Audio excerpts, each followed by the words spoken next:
কাঁথি থেকে চাউল খোলা হয়ে মন্দারমণি যেতে হয়। কলকাতার ব্যস্ততার থেকে মুক্তির স্বাদ পেতে মন্দারমণি ছুটি কাটানোর আদর্শ জায়গা।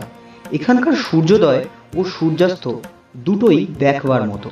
এখানকার শান্তিপূর্ণ পরিবেশ খুবই আরামদায়ক।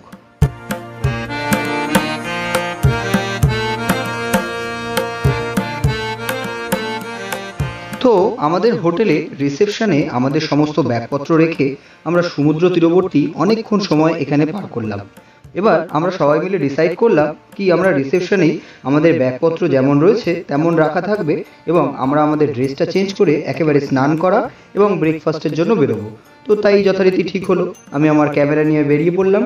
তো আমরা সমুদ্র তীরবর্তী কিছুটা হাঁটতে হাঁটতে বাজারের দিকটাতে আসার পথে পেলাম একটা জায়গা, রেস্টুরেন্টের মতোই তোমরা বলতে পারো, বিচের সামনে খোলা বাঁশের তৈরি দোকান, খুব সুন্দর দেখতে।